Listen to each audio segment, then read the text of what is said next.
ओम श्री गजानन समर्थ. ओम श्री कृष्णाय नमः. श्री शिवलीलामृत कथासागर. अध्याय पहिला. शिवमहात्म्य दशार्य राजाचा उद्धार. शिवस्तुती. श्री गणेशाय नमः. भगवती सरस्वतीला नमस्कार. श्री गुरूंना नमस्कार. अंबेसह विराजमान असणाऱ्या सदाशिवाला नमस्कार असो. हे शिवशंकरा, तू ओंकार स्वरूप आहेस. तुझा अंतपार कोणालाही कळत नाही. तू सर्वांचा आद्य आहेस. विश्वाचे आदिबीज आहेस. मायेच्या पलीकडचा आहेस. तू ब्रह्मानंदाचे पूर्णत्व आहेस. अशाश्वत अशा या सृष्टीत तूच एकमात्र शाश्वत आहेस. तू गणपतीचा पिता आहेस. जगाचा गुरु आहेस. हे शिवा, तू दिव्य ज्योती स्वरूप आहेस. सर्वात पुरातन अर्थात सनातन पुरुष आहेस. तू अनादिसिद्ध म्हणजेच स्वयंभू आहेस. तू आनंदरूपी वनात नित्यविहार करतोस. तू त्रिगुणात्मक मायेचे चक्र अव्याहत चालवतोस. उत्पत्ती, स्थिती, लय ही तुझीच शाश्वत लीला आहे. तू अव्यय आहेस, अविनाशी आहेस. तू अनंत रूपे धारण करतोस. तू जगाचा अधिपती आहेस, खरा पालनकर्ता आहेस. हे शंभो, तू तृतीय नेत्रयुक्त आहेस, म्हणून तुला विरूपाक्ष म्हणतात. तुला 5 मुखे आहेत. तू जीवांच्या सर्व कर्माचा एकमात्र अध्यक्ष. शुद्ध चैतन्य हीच तुझी वास्तविकता.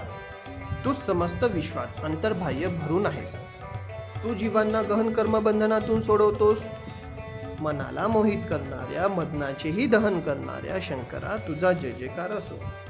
हे शिवा, तू भक्तवत्सल्य व भक्ताभिमानी आहे. हिमालयाचा जावई म्हणून सर्वश्रुत आहेस. तुझ्या भाळी तृतीय नेत्र आहे. जगाच्या कल्याणासाठी हलाहल प्राशन केल्यामुळे तुझा कंठ नीलवर्ण झाला आहे, म्हणून तुला नीलकंठ म्हणतात. तू उमेचा पती आहेस. तुझ्या मस्तकावरील जटाजुटात सर्व लोकींच्या मंदाकिनी विराजित आहे. ती जाईच्या पांढऱ्या शुभ्र माळीसारखी शोभून दिसते. गरुडाचे वाहन असणाऱ्या विष्णूला तू अत्यंत प्रिय आहेस, म्हणून तो तुझे नित्य ध्यान करतो. तू यशाचा राजा कुबेर याचा मित्र आहेस. पराक्रमाचा सूर्य अशी तुझी प्रशंसा करतात. त्रिपुरासुराचा वध करून तू ती पदवी सार्थ केलीस. तू दक्ष प्रजापतीचा यश विध्वंसून टाकलास. हे शंभो, तुझी अंगकांती कापरासारखी गौरवर्ण आहे. तुझा भाल प्रदेश विशाल असून त्यावर मृगचिन्ह धारण करणारा चंद्र फारच शोभून दिसतो, म्हणूनच तुला भालचंद्र नाव पडले. तू भक्ताचा रक्षण करता आहेस. जगाच्या हितासाठी तू विषही प्यायलास. तू विश्वातील सर्व घडामोडींचा साक्षी आहेस. तुझ्या नकळत काहीही घडत नाही. सर्व प्रकारच्या भयांचा नाश करणारा आणि संसारातून मुक्त करणारा असा तू सर्वांगी नित्य भस्मलेपन करतोस. हे शिवा, विश्वाची उत्पत्ती, स्थिती, संहार याला तूच कारण आहेस. तू हातामध्ये त्रिशूळ धारण करतोस. सिंहाचे चर्म वस्त्र म्हणून परिधान करतोस. तू देवाचा सेनापती स्कंद म्हणजेच कार्तिकेय याचा पिता आहेस. तुझ्या मुखावर सदा सुहास्य विलसित असते. तू म्हणजे मायारूपी अरण्य जाळून टाकणारा अग्नी. तू म्हणजे ज्ञानाचे सघन रूप. तू म्हणजे सत, चित, आनंद स्वरूप ब्रह्म. तू निर्मळ आहेस. परमशांती तुझ्या अंतःकरणात वास करते. तू म्हणजे कधीही विचलित न होणारे तत्व. जगाचे कल्याण करणारा म्हणून तुला शिव म्हणतात. तू या संपूर्ण विश्वाला सर्व काळ अंतर्बाह्य व्यापून आहेस. कोट्यावधी सूर्या एवढे तुझे तेज कधीही कमी होत नाही. हे शंभू, तू कलियुगातील पापरूपी मलाचे दहन करतोस. आपल्या भक्तांना दोषमुक्त करतोस. तू अनंत ब्रह्मांडाचा स्वामी आहेस. तू जगाचे रक्षण करतोस. कमलोद्भव ब्रह्मदेवाचा पिता म्हणजेच श्री विष्णू याचे मन तुझ्या ध्यानात रमते. तू जीवांना जन्ममरणाच्या फेऱ्यातून सोडवतोस. त्यांना मुक्ती देतोस. ब्रह्मदेव, श्रीहरी, शेष, सहस्र, इंद्र, देव आणि ब्राह्मण हे सर्व अहोरात्र तुझेच. भव म्हणजे प्रपंच, सृष्टीचा पसारा, संसार तोही तूच आहेस. आणि जीवांना संसार रूपी ताणातून मुक्त करणाराही तूच आहे. तू पार्वतीचा पती आहेस. तू स्मशानात म्हणजेच शून्य स्थितीत राहतोस. अर्थात तुझे अव्यक्त अस्तित्व कोणाच्याही ध्यानात येत नाही. तू इंद्रियांना अगोचर आहेस. वैखरी वाणीने तुझ्याबद्दल कितीही सांगितले तरी तू तिच्याही पलीकडचा आहेस. स्वर्गातील मंदाकिनी ही गंगा या नावाने पृथ्वी तलावर आली. ज्या तीरावर श्रीक्षेत्र काशी येथे तू विश्वेश्वर नावाने विहार म्हणजेच वास्तव्य करतो. हे शिवा, महतत्वे तुझ्यामध्येच विलय पावतात. तू सर्परूपी भूषणे धारण करतोस. तू मद आणि गर्वाचे दमन करतोस. तू जन्मरहित आहेस, अजिंक्य आहेस, आनंदरूपी मेघ आहेस, ओंकार स्वरूप आहेस. गजासुराचे आणि मदनाचे मर्दन करणारा प्रचंड सामर्थ्यवान ईश्वर आहेस. तू या अनंत सृष्टीचा गर्भ अर्थात आदिबीज म्हणजेच प्रारंभ आहेस. म्हणूनच वेद आणि शास्त्रे अत्यंत आदराने तुला वंदन करतात. दिशा हीच तुझे वस्त्रे आहेत. तू अवयवरहित आहेस, काळाच्या पलीकडचा आहेस. तू उज्जैनी येथे महाकाल नावाने प्रसिद्ध आहेस. तुझ्या स्मरणाने मृत्यूचे भय नाहीसे होते. हे शंभो, तू दुर्भाग्यरूपी जंगलाचे भस्म करणारा महान अग्नी आहेस. तुझ्या कृपेने भक्तजन भाग्यवान होतात. म्हणूनच तू भक्तांचे अत्यंत प्रिय उपास्य दैवत आहेस. तू वेणू राजाचे भयंकर पाप हरण करणारा सनातन घृणेश्वर आहेस.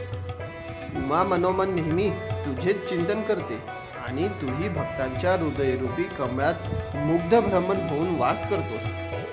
हे भाळी चंद्रकोर धारण करणाऱ्या शंकरा, तू सौराष्ट्र देशात सोमनाथ या नावाने अधिष्ठित आहेस.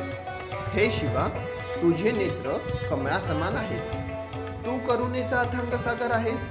तू रुद्राक्षाची भूषणे धारण करतोस. तू महाकाय आहेस.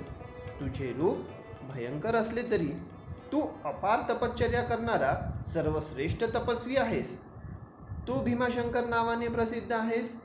नामांना अंकित करणारा, नागभूषणे व नागेंद्राची कुंडले धारण करणारा, नागचर्म परिधान करणारा, नागांचे रक्षण करणारा असा तू गणपतीचा जनक नागनाथ हे नाम धारण करून ज्योतिर्लिंगा स्वरूपात राहतोस. हे शंभू महादेवा, इंद्र हा वृत्रासुराचा शत्रू. त्याचा पराभव करणाऱ्या मेघनादाचा पिता रावण, त्याला तू वरदान दिलेस. बाणासुरही तुझी प्रेमाने भक्ती करतो. पंचबाण मिरविणाऱ्या मदनाचा तू अंत केलास. तू भवरूपी रोगावर उपचार करणारा निष्णात वैद्य आहेस. त्रिपुरासुराचा वध करणारा अत्यंत अद्भुत असा तू वैद्यनाथ नावाने प्रख्यात आहेस. हे त्रिलोचना, तू त्रिगुणांच्या पलीकडचा आहेस. अधिदैविक, अधिभौतिक व आध्यात्मिक असे त्रिविध ताप शांत करणारा आहेस. तू स्वगत, सजातीय व विजातीय अशा त्रिविध भेदांनी रहित आहेस. त्रिविध दोषरूपी अग्नी शांत करणारा आहेस. म्हणूनच तुला त्र्यंबक म्हणतात. तू अत्यंत करुणा येणारा आहेस. तू म्हणजे कामरूपी हत्तीचे विदारण करणारा सिंह. तू म्हणजे कृपेचा अथांग सागर. तू म्हणजे जगाच्या आनंदाचे मूलस्थान.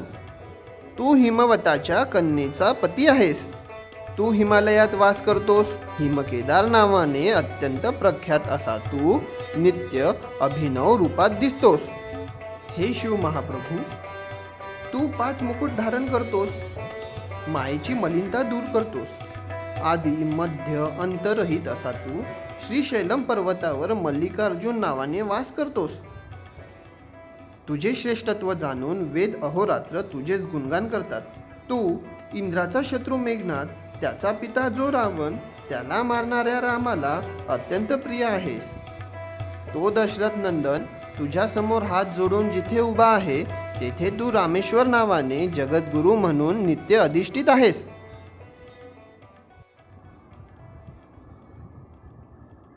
शिव महात्म्य. हे शंकरा, अशा प्रकारे तू सर्वोत्तम असून तुझे अतर्क्य महात्म्य वेदशास्त्रांनाही वर्णन करता येत नाही. ब्रह्मानंदाचा शिष्य कवी श्रीधर हे प्रांजळपणे मान्य करतो. तो म्हणतो, हे देवादिदेवा, तू गुणांचा इतका अथांग सागर आहेस की त्यात बुद्धी, चित्त व तर्क कितीही बोलले तरी त्यांना त्याचा पार लागणे केवळ अशक्य. हे प्रभू, सुवर्ण पर्वतासह पृथ्वीचे वजन करण्यासाठी एवढा मोठा तराजू मी कुठून आणू? आकाश साठवून ठेवण्यासाठी भांडे कुठून आणू? समुद्राचे पाणी आणि वाळूचे कण कोणत्या मापाने मोजू? सूर्याला पाहण्यासाठी कोणता दिवा आणू? हे आदिनाथा, पृथ्वीचा कागद करून आणि पर्वतप्राय काज समुद्राच्या दौतीत मिसळून शाई बनविली आणि तीत कल्पवृक्षाची लेखणी बुडवून स्वतः सरस्वती जरी लिहावयास बसली तरी तिलाही तुझे महात्म्य लिहिता येणार नाही. जेथे शारदेची ही अवस्था तेथे माझे काय?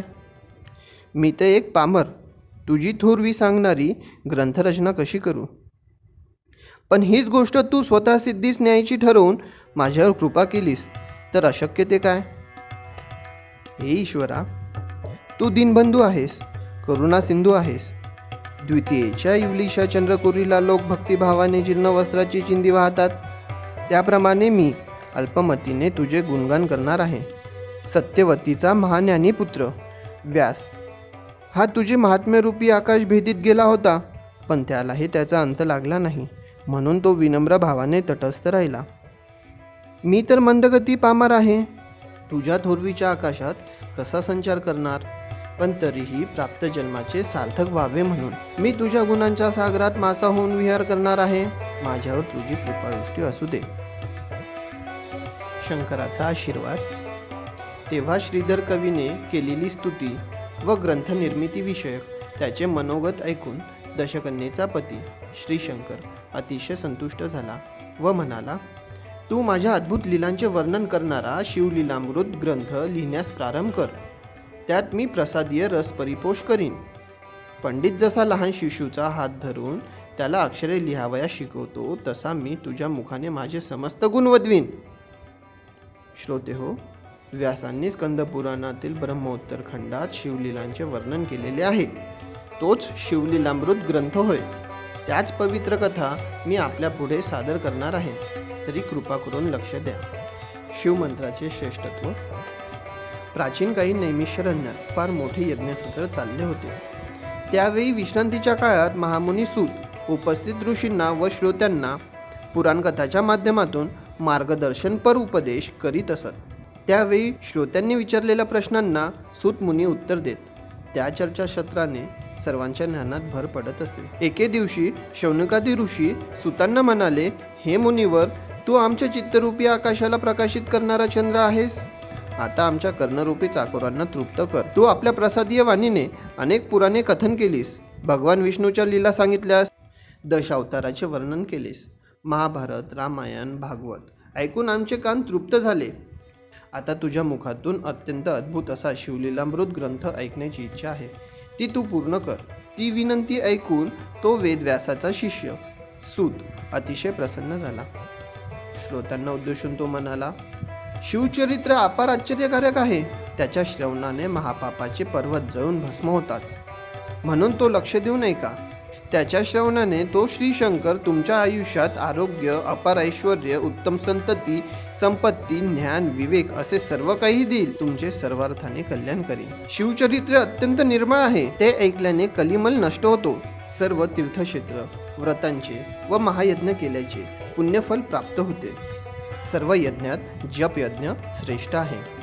आता कोणत्या मंत्राचा जप करावा तेही सांगतो. ओम नमः शिवाय हा 6 अक्षराचा शिवमंत्र सर्वश्रेष्ठ आहे. या मंत्राचा नित्य जप करावा.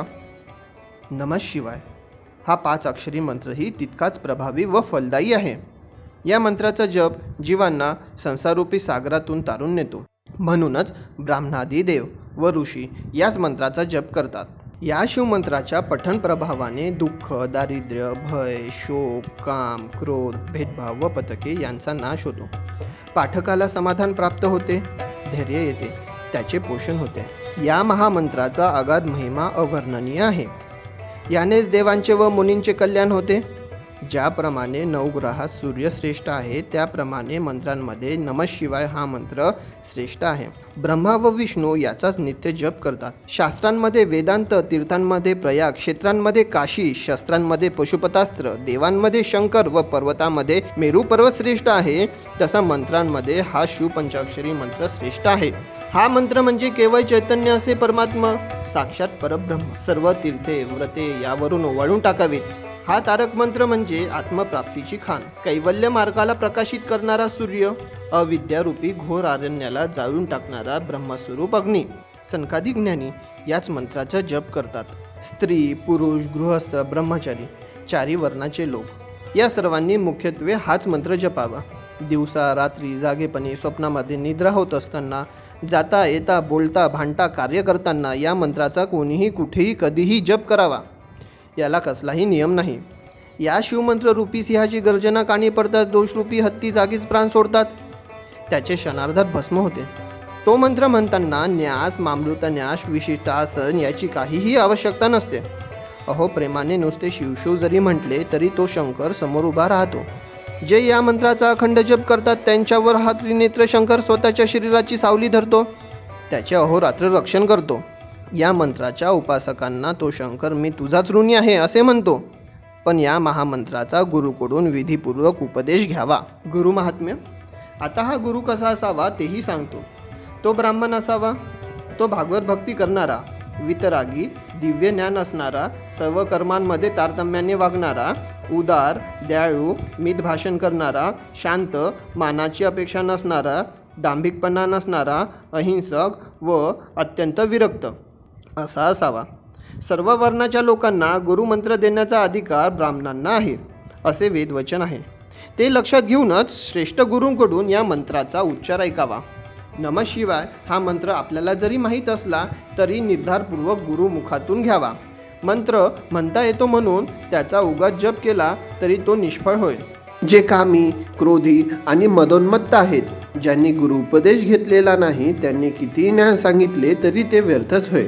त्यांचे तोंडही पाहू नये. वेदशास्त्राचे अध्ययन करून ब्रह्मविषयक अपरोक्ष ज्ञान झालेले असले वा संत सज्जन आणि विद्वानांशी त्या संदर्भात कितीही चर्चा केलेली असली तरी सद्गुरूशिवाय तो मनुष्य भवसागरातून तारून जात नाही. किंबहुना प्रत्यक्ष देवाने येऊन जरी रहस्यमय ज्ञान सांगितले तरी सद्गुरूला शरण गेल्याशिवाय तरणोपार नाही. उपनयन झाल्याशिवाय गायत्रीचा जप करतो तो भ्रष्ट व अपवित्र होय. वराशिवाय वराड जसे निरर्थक तसाच हा प्रकार. एखाद्याने अनेक ग्रंथ वाचले तरी त्याचा गर्भपात चुकत नाही. म्हणूनच ज्याला स्वतःचा उद्धार करून घ्यायचा आहे त्याने संप्रदायाची परंपरा असलेल्या गुरुला निर्धारपणे शरण जावे. ज्याचा पूर्ण संप्रदाय अर्थात गुरु परंपरा ज्ञात नाही अशाला गुरु करू नये. जन्मजात अंध असलेल्याला जसे रंगाचे ज्ञान नसते तसाच तो गुरु असो. शिवमंत्राचे पुरश्चरण. शिवमंत्र अत्यंत पवित्र व उद्धारक आहे. त्याचे काशी, कुरुक्षेत्र, नैमिषारण्य, गोकर्ण अशा उत्तम क्षेत्री पुरश्चरण करावे. परमपवित्र शिवस्थाने, विष्णुस्थाने येथे या मंत्राचा सप्रेम जप करावा.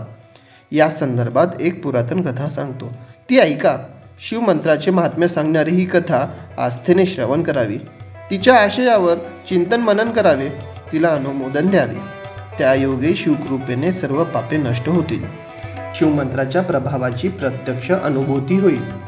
ब्रह्महत्यारा असो, वाटमाऱ्या करणारा असो वा कोणी तामसी वृत्तीचा असो, या कथेच्या श्रवणाने सर्वच पावन होतात. दशार्य राजाची कथा. फार पूर्वी मथुरा नगरीत परमपवित्र यादव वंशातील दशार्य नावाचा राजा राज्य करीत होता. तो उदार व सुलक्षणी होता. सर्व राजे त्याचे स्वामित्व मान्य करीत, त्याला करभार देत, त्याला वंदन करीत. त्याच्या पुढे नतमस्तक होताना त्या राजांच्या मुकुटातील रत्नांचा प्रकाश दशार्य राजांच्या चरणावर पडत असे. त्या राजाने समस्त भूतलावर आपल्या सत्तेचे पांघरूनच घातले होते जणू. त्याच्या यशकीर्तीची धवल पताका शरद ऋतूतील पूर्णचंद्राप्रमाणे शोभून दिसत असे. अर्थात त्याची कीर्ती निष्कलंक व निर्दोष होती. सर्व प्रजाजन व ब्राह्मण त्याच्या कल्याणाचे शुभचिंतन करीत असत. शुद्ध पक्षातील द्वितीयेपासून चंद्राची कला जशी वाढत जाते तसे त्याचे ऐश्वर दिवसेंदिवस वाढत होते. तो विष्णूसारखा सुंदर व तेजस्वी होता. सद्बुद्धीरूपी धर्मपत्नीशीच प्रेमळ वार्तालाप करायचा. दुर्बुद्धीरूपी दासीकडे तो ढुंकूनही पाहत नसे. दानरूपी शस्त्राने त्याने समस्त याचकांचे दारिद्र्य नष्ट केले होते. तो परशुरामासारखा महापराक्रमी होता. कुऱ्हाडीचे घाव घातले तरी वृक्ष जसा अचल असतो तसा तो रणांगणात निर्भयपणे उभा राहायचा. शत्रूंना तो प्रलयकाळाचा अग्नीच वाटायचा. कोणीही त्याच्यासमोर टिकत नसे. त्याला 14 विद्या व 64 कला अवगत होत्या. त्याचे मधुर व गंभीर बोलणे ऐकून प्रजाजनांना आनंद होई. त्याची अफाट सेना पाहून सागरही भयभीत व्हायचा. त्याने दिलेला शब्दही आकाशातील ध्रुवाप्रमाणे अढळ व अचल असे. काशीच्या राजाची रूपवती कन्या कलावती ही दशार्य राजाची पत्नी. सरस्वतीलाही तिच्या अप्रतिम सौंदर्याचे वर्णन करायला आवडायचे. कलावती ही लावण्यरूपी सागराची एक लाटच होती जणू. तिचे डोळे हंसासारखे होते. ओठ प्रभातीच्या सूर्यबिंबाप्रमाणे लाल होते. ती मृदू भाषण करणारी होती. तिचा स्वर कोकी पक्षाप्रमाणे मधुर होता. तिची चाल हंसासारखी डौलदार व कंबर सिंहाच्या कमरेसारखी बारीक होती. तिचे मुख पौर्णिमेच्या चंद्रासारखे तेजस्वी होते. तिची वेणी पाहून वाटायचे, हा मोठा काळा भुजंग तर नव्हे. तिच्या सौंदर्यामुळे तिने धारण केलेल्या अलंकारांना शोभा यायची. तिचे दात हिऱ्यासारखे झळकायचे. त्यामुळे ती बोलू लागली की भोवताली मंद प्रकाश पडे. ती सर्व कलांमध्ये निपुण होती. त्यामुळे तिचे कलावती हे नाव सार्थ होते. सौंदर्याच्या खाणीतील सर्वोत्तम रत्न अशी ती राणी व्यवहारचतुर व हुशार होती. तिच्या अंगीचा सुगंध सर्वत्र दळवळत असे. तिच्या मुखचंद्राकडे कितीही पाहिले तरी राजाचे समाधान होत नसे. त्याचे डोळे भ्रमर होऊन तिच्या सौंदर्यरूपी कमळावर रुंजी घालीत असत. एके दिवशी राजाचे मन सारखे कलावतीकडे धावत होते. तिच्याशी सहवास करण्यासाठी तो आतुर झाला होता. त्याने तिला बोलावणे धाडले, पण ती आली नाही. तिच्याशी प्राणचेष्टा करायला आसुसलेला तो राजा अक्षरशः जाळ्यात सापडलेला माशासारखा तळमळत होता. शेवटी तो स्वतःच उठून तिच्या महालात गेला. पण त्याला पाहून कलावती प्रसन्न झाली नाही. राजा तिला म्हणाला, हे प्रिये, हे शृंगार लतिके, ये माझ्या जवळ ये. तुझ्या शुभलक्षणी शरीराने मला आलिंगन दे. मी तुझ्या सहवासासाठी आतुर झालो आहे. मला तुझा अंगसंग देऊन संतुष्ट कर. नाराज करू नकोस. या मिलनातून तुला उत्तम पुत्र होईल. त्याला पाहून सर्वांना आनंद होईल. तेव्हा कलावती म्हणाली, स्वामी, मला क्षमा करा. मला स्पर्शही करू नका. मी तुमची इच्छा पूर्ण करू शकत नाही. राजा म्हणाला, का बरे, माझ्यावर रुसली आहेस काय? ती म्हणाली, आपल्या प्रिय व्यक्तीवर कोणी रागवतो काय? मी शंकराची उपासना करीत असल्यामुळे व्रतस्थ आहे, म्हणून आपल्याशी रममान होऊ शकत नाही. राजा म्हणाला, असं काय करतेस? मी तुझ्या सहवासासाठी व्याकुळ झालो आहे. तेव्हा राणी त्याला समजवीत म्हणाली, राजन, धीर धरा. माझा व्रतनियम मोडायला सांगू नका. स्त्री जर का रोगिष्ट, गर्भिणी, ऋतुमती, उपाशी, व्रतस्त्र, वृद्ध व अशक्त असेल तर ती भोगू नये. हे मी आपणास सांगायला नको. पूर्वकाळ व व्रतांचे दिवस नसतील तर उत्तम काळी उत्तम भोजन करून मगच स्त्री संग करावा. समागमाच्या वेळी स्त्री व पुरुष तरुण, रूपवान व आनंदी असावे. त्यांच्या मनात चिंता, उद्विग्नता असू नये. एकमेकांवर प्रेम वर्षा करीत सहवासाचा आनंद उपभोगावा.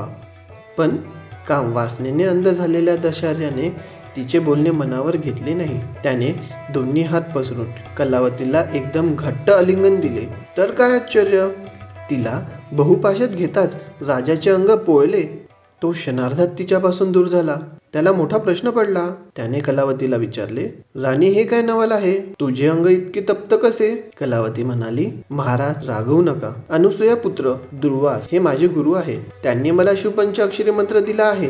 त्या गुरुपदिष्ट मंत्राचा अहोरात्र जप केल्याने मी पावन झाले आहे. माझे शरीर तप्त नाही, ते तर अत्यंत शीतल आहे. आपलेच शरीर अपवित्र असेल, आपण अभक्ष केले असेल, आपले आचरण शुद्ध नसेल तर शरीरही विटाळते. श्री गुरूंच्या कृपाप्रसादाने मला अंतर्ज्ञान आहे. त्या आधारे मी एवढेच सांगू इच्छिते की आपल्याकडून जप, तप, शिवपूजन, गुरुची सेवा असे कोणतेही कर्म घडलेले नाही. त्यामुळे पुढे आपल्याला दारुण नरक यातना भोगाव्या लागणार आहे. हे सर्व टाळायचे असेल तर वेळीच सावध व्हा. स्वतःच्या उद्धारासाठी काहीतरी साधन करा. ते ऐकून राजाला फार पश्चाताप झाला. त्याला काहीच बोलवेना. तो कलावतीला म्हणाला, राणी, तू खरोखरच सद्गुणी आहेस. माझ्याकडून अनंत प्रमाद घडले आहेत, हे मी मान्य करतो. तू मला शिवमंत्र दे. त्याच्या जपाने मीही पावन होईल. माझी महापापे जळून भस्म होतील. कलावती म्हणाली, नाथ, मला क्षमा करा. शिवमंत्राची दीक्षा देण्याचा मला अधिकार नाही. शास्त्राप्रमाणे पती हाच पत्नीचा गुरु असतो, हेही आपण जाणता. म्हणून आपण यादुकुळाचे मुख्य गुरु गर्गमुनी यांना शरण जा. त्यांच्याकडून शिवमंत्राची दीक्षा घ्या. ते वसिष्ठ, वामदेवासारखे श्रेष्ठ ज्ञानी ऋषी आहेत. राजालाही ते पटले.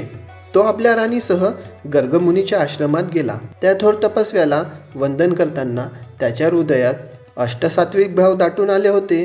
तो नम्रपणे म्हणाला, हे मुनीश्वर, मी तुम्हाला शरण आहे, माझ्यावर दया करा. शिवमंत्राची दीक्षा देऊन मला कृतार्थ करा. त्यावेळी त्याचा मनोभाव जाणून गर्गमुनींना करुणा आली. राजा राणीला घेऊन ते यमुना तीरी आले.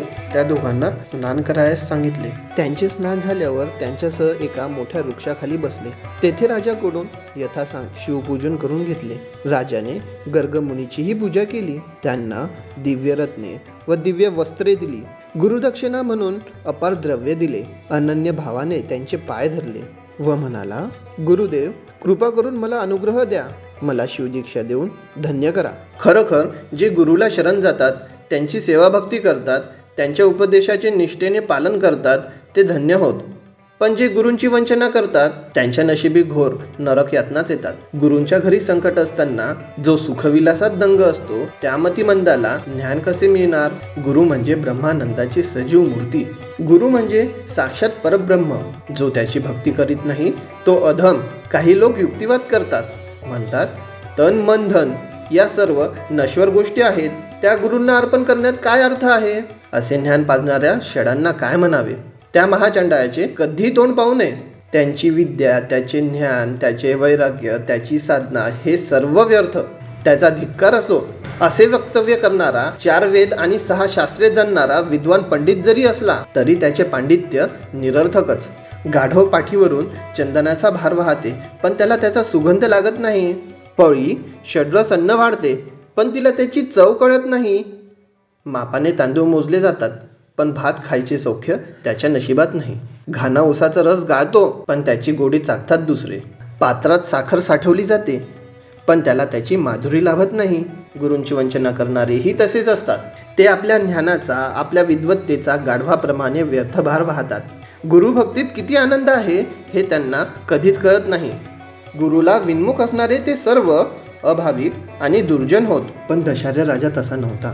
तो भाविक, उदार व श्रद्धावंत होता. त्याचा पश्चाताप खरा होता. त्याची स्वतःच्या उद्धारासाठी तळमळ खरी होती. त्याची शरणता खरी होती. त्याने निर्मळ मनाने श्री गुरूंची षोडशोपचाराने पूजा केली व आपले मनोगत व्यक्त करून त्यांच्या समोर हात जोडून उभा राहिला.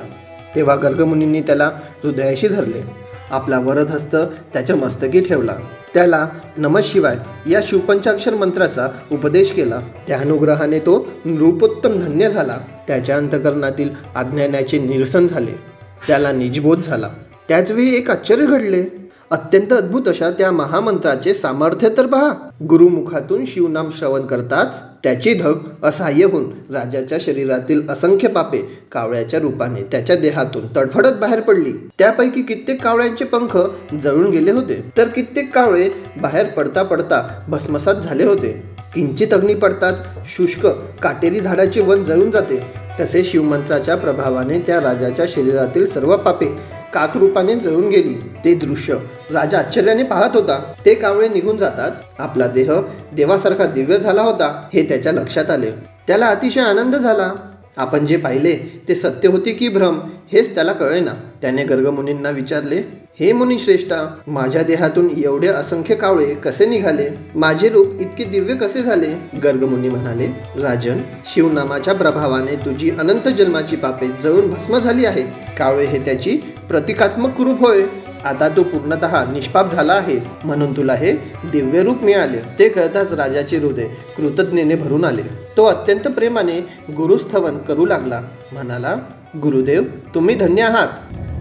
धन्य धन्य तू शिवमंत्र. तुम्ही पंचमहाभूताची झाडणी करून मला सावध केलेत. अन्नमय, प्राणमय, मनोमन आणि विज्ञानमय या 4ही देहाची निरसन करून मला पावन केलेत. 25 तत्वांचा मेळ असलेले हे शरीर व त्याला क्रमपात्र असे जन्ममरण या दुष्टचक्रात मी अनंत काळ सापडलो होतो. मला क्रोधरूपी महिषासूर ग्रस्त करायचा. कामरूपी वेताळ मला घुसळून काढायचा. आशा, इच्छा, तृष्णा, कल्पना, भ्रांती, विस्मृती, वासना अशा नानाविधी यशिनी व जखिनी माझी विटंबना करायच्या. हा सगळा मायेचा पसारा. त्याचे तुम्ही क्षणार्धात निरसन केलेत. तुम्ही किती दयाळू आहात. पंचाक्षरी मंत्रही किती श्रेष्ठ आहे. त्याचा उपदेश करून मला तुम्ही उपकृत केलेत. त्या मंत्रप्रभावाने मला सहस्र जन्माचे ज्ञान झाले. मी केलेली सर्व पापे काकरूपाने जळून गेली. तेही प्रत्यक्ष पाहिले. प्रत्येक जन्मात मी अनेक दुष्कृत्य केली आहेत. कधी सुवर्ण चोरले, कधी अभक्ष केले, कधी दारू प्यायलो, कधी परस्त्रीशी संबंध ठेवले, तर कधी गुरुनिंदेसारखे महापाप केले. गोहत्या, ब्रह्महत्या, स्त्रीहत्या, गुरुहत्या, अधर्माचरण, ब्राह्मणांचा छळ, परनिंदा, पशुहिंसा, अयोग्य स्त्रियांशी गमन, तर कधी धर्माचा लोप केला. काय हे दुष्कर्म. मी मित्रांचा द्रोह केला, गुरूंचा, विश्वाचा, इतकेच नव्हे तर वेदांचाही द्रोह केला. मी मंदिरे पाडली, कोणाला छळून त्यांचा वंशनाश केला. अन्नदान करताना दुष्टाव्याने पंक्तिभेद केला. अधिक काय सांगू, मी शिव आणि विष्णू यांच्यातही भेदभाव मानला. मी दुसऱ्याचे ज्ञान माझे म्हणून सांगितले, ग्रंथाची चोरी केली, पक्ष्यांना ठार मारले, पाखंड मते मांडून मिथ्यवाद घातला. मी तू असा सतत भेदभाव केला. भ्रष्ट अशा साधन मार्गाचा पुरस्कार केला. मी स्त्री लंपट होतो, दुराचारी होतो. मी उपकारकर्त्याशी कृतज्ञपणा केला, दुसऱ्याचे द्रव्य हरण केले. मी भ्रष्ट कर्माचे आचरण केले, तीर्थाची निंदा केली, स्वतःच्या स्वार्थासाठी गुरुचा छळ केला, माता पित्याची हत्या केली, दीनदुबळ्यांना मारले, सज्जनांना त्रास दिला, उभी पिके जाळली, गोत्रातील लोकांचा वध केला, प्रत्यक्ष बहिणीला जीवे मारले, सर्वांशी दुष्टपणा केला, कन्या, गायी, घोडे, रस यांचा विक्रय केला, गावेच्या गावे जाळली, भ्रूणहत्या केल्या, अनेकदा आत्मघातही केला. गुरुदेव, ही माझी जन्मजन्मीची महापापे होत. शूद्र पापाची तर गिनतीच नाही. काहीतरी पुण्य गाठीशी होते म्हणून हा नरदेह लागला. राज्यपद मिळाले, गुरुप्रताप प्रत्यक्ष अनुभवला. सर्व पापातून मुक्त झालो. देह शुद्ध झाला, मन शुद्ध झाले, माझा उद्धार झाला. श्री गुरूंच्या प्रसादाने भावसागर तारलो. अशा प्रकारे दशार्य राजाने गर्गमुनीची अपार स्तुती केली. त्यांचा निरोप घेऊन तो मथुरेस आला. राणी कलावती खरोखर चतुर होती. तिने राजाचा उद्धार केला. नंतरच्या काळात तो राजा गुरुपदिष्ट शिवपंचाक्षर मंत्राचा नित्य जप करू लागला. त्यामुळे शिवकृपेने त्याचे राज्य वाढले. तेथे कधीही दुष्काळ पडला नाही. धनाधान्याची संपन्नता आली. वैधव्य, अपमृत्यू, रोगराई या गोष्टी हद्दपार झाल्या. लोक सुखी झाले. त्यानंतर कलावतीला आलिंगन देताना त्या राजाला कधीही दाहकता जाणवली नाही. त्याने लोकांना शिवभक्तीला लावले, शिवउपासनेसाठी प्रोत्साहित केले. देशामध्ये घरोघरी शिवपूजन, शिवकीर्तन, रुद्राभिषेक व ब्राह्मण भोजने होऊ लागले. अशा प्रकारे त्या राजाने बहुत काळ सुखाने राज्य केले, प्रजेला आनंदात ठेवले. दशार्य राजाचे हे व्याख्यान जे लिहितील, ऐकतील, वाचतील, या ग्रंथाचे संरक्षण करतील, त्याच्या पठणाला प्रोत्साहन देतील, त्यांचा प्रपंच सुखाचा होईल. त्यांना कसलीही कमतरता भासणार नाही. श्री शंकर स्वतः त्यांचे रक्षण करील. जे लोक शिव महात्म्य वर्णन करतील ते धन्य होईल. यापुढील कथा अमृतापेक्षा गोड आणि सुरस आहे. चतुर पंडित, प्रेमळ गुरुभक्त व ज्ञानीजन ती श्रवण करोत. पूर्ण ब्रह्मानंद स्वरूप असा तो शूलपाणी श्रीधर कवीच्या मुखाने स्वतःच ही कथा वदवून घेत आहे, यात संशय नाही. श्रीधराला वरदान देणाऱ्या पांडुरंगाने आपल्या मस्तकी शिवलिंग धारण केले आहे. ब्रह्मानंद हा परिपूर्ण व अभंग असतो. त्याचा कधीही बेरंग होत नाही. स्कंद पुराणातील ब्रह्मोत्तर खंडात असलेला शिवलीलामृत हा कथाभाग सज्जनांनी नेहमी श्रवण पठण करावा, अशी विनम्र प्रार्थना आहे. अध्याय पहिला समाप्त. श्री सांब सदा शिवार्पणमस्तु.